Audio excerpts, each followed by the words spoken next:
How Language Improves Happiness, a comprehensive guide. Did you know that the language you use every day has a profound effect on your happiness? It's not just about what you say, but how you say it, both to yourself and to others.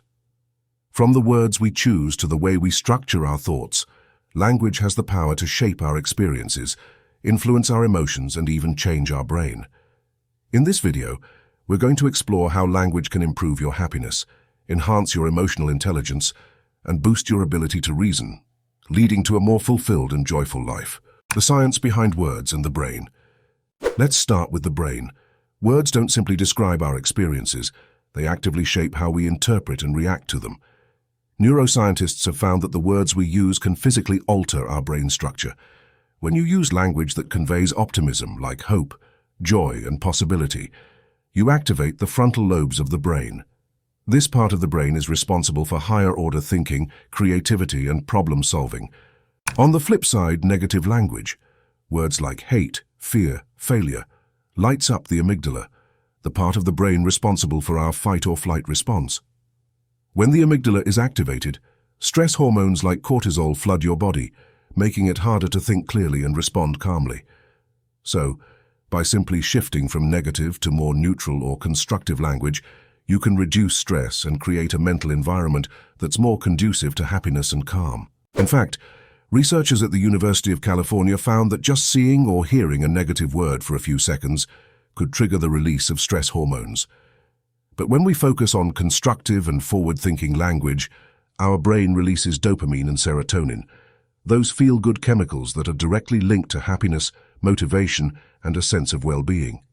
So the more constructive and purpose-driven words you incorporate into your daily life, the more you rewire your brain for happiness. Hi folks, Todd Allen here. Just wanted to take time out of this particular video to say thank you.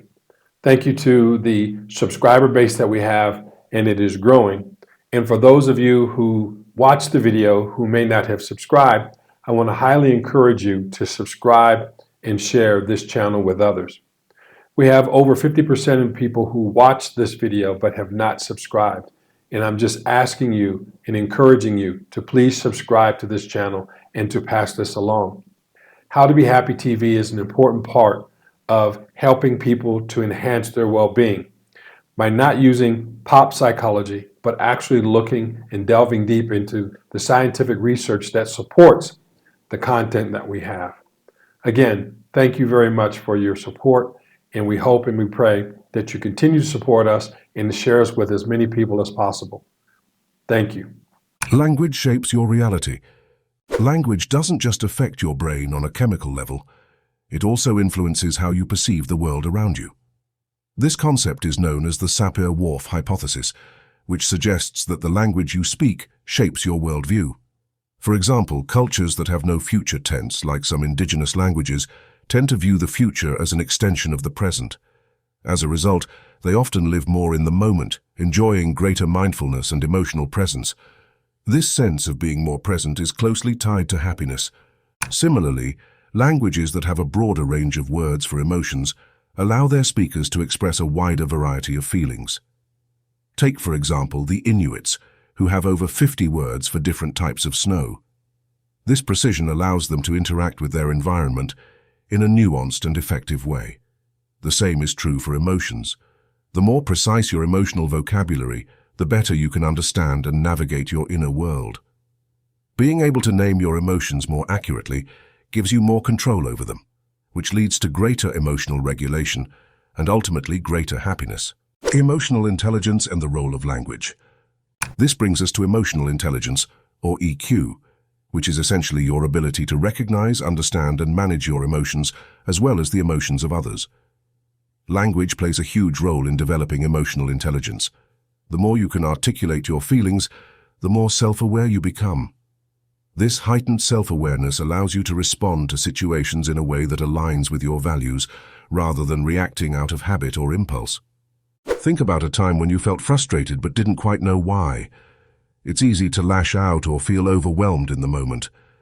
But if you have the language to accurately describe your feelings, like realizing that you're not just angry but disappointed or anxious, you can address the root cause of your emotions. This gives you the power to handle situations more calmly and effectively, leading to better relationships and, in turn, greater happiness. Empathy, a key component of emotional intelligence, is also enhanced by language.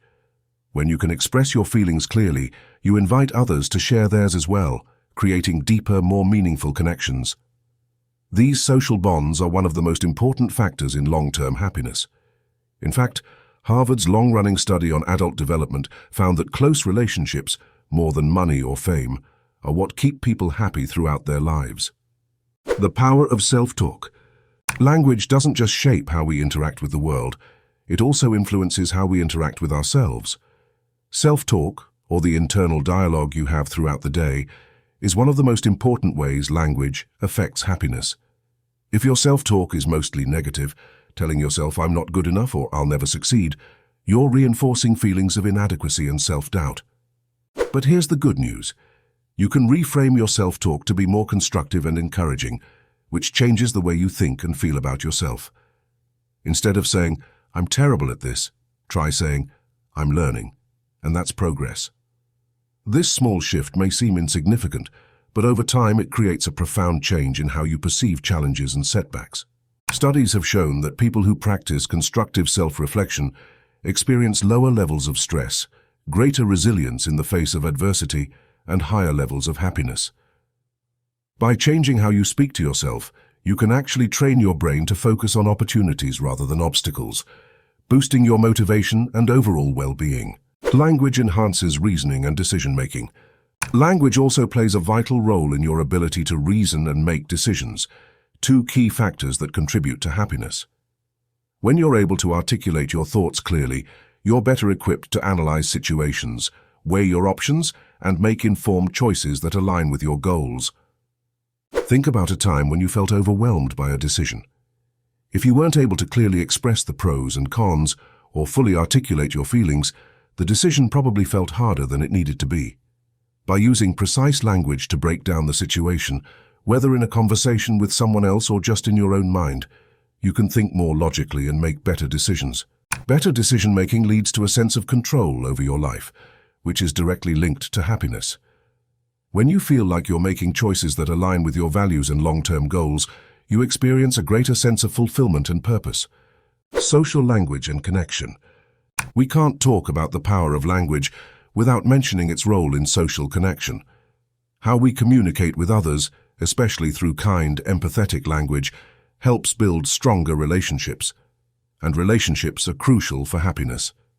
Positive social interactions trigger the release of oxytocin, often called the bonding hormone, which makes us feel connected and supported. This is why even small moments of positive interaction, like complimenting a colleague or having a meaningful conversation with a friend, can have a lasting impact on your emotional well-being. Research from the University of North Carolina found that these micro moments of connection can actually accumulate over time, increasing our overall sense of happiness and life satisfaction. By consciously choosing words that uplift and connect, you're not just improving your relationships, you're boosting your happiness. Practical steps to use language for happiness. Now that we understand the power of language, how can we use it to improve happiness in our daily lives? Here are a few simple but effective strategies. Practice constructive self-dialogue. Start each day with statements that focus on growth and possibility. Instead of focusing on what you can't do, affirm what you are capable of. Say things like, I am working toward my goals, or I am capable of learning and adapting. Use gratitude journaling. Every day, write down at least 3 things you're grateful for. This simple practice trains your brain to focus on the positive aspects of your life, which in turn boosts your happiness. Engage in mindful communication. Be intentional in your conversations. Listen actively and respond thoughtfully. Use words that uplift and foster connection, rather than words that divide or hurt. Reframe challenges. Whenever you find yourself saying, I have to, try replacing it with I get to. This small shift can transform how you approach tasks and challenges, turning obligations into opportunities. Expand your emotional vocabulary. Make a conscious effort to broaden the way you describe your feelings. Instead of saying you're sad, try to pinpoint whether you feel disappointed, lonely, or frustrated. The more accurately you can name your emotions, the better you'll be at managing them. Conclusion: the power is in your words. Happiness isn't just something that happens to you, it's something you create every day with the words you choose. Whether it's through reframing your self-talk, building positive social connections, or practicing gratitude, the language you use can be one of your most powerful tools for living a joyful, fulfilling life. So, how will you start using language to boost your happiness today? Share your thoughts in the comments below. We'd love to hear how you'll put these ideas into practice. Remember, your words have the power to shape your world. Start small, be intentional, and watch how it transforms your life. Call to action. If this video resonated with you, don't forget to like, subscribe, and hit the notification bell so you never miss an update. We post weekly videos filled with science-backed insights to help you live your happiest, most fulfilling life. And as always, feel free to share this video with friends or family who could benefit from these tips. For even more in-depth content on happiness, neuroscience, and personal growth, follow us on Instagram, TikTok, Facebook, and X at @Todd_Allen. Join our growing community and take your journey toward happiness to the next level. Until next time, stay safe, stay healthy, and be happy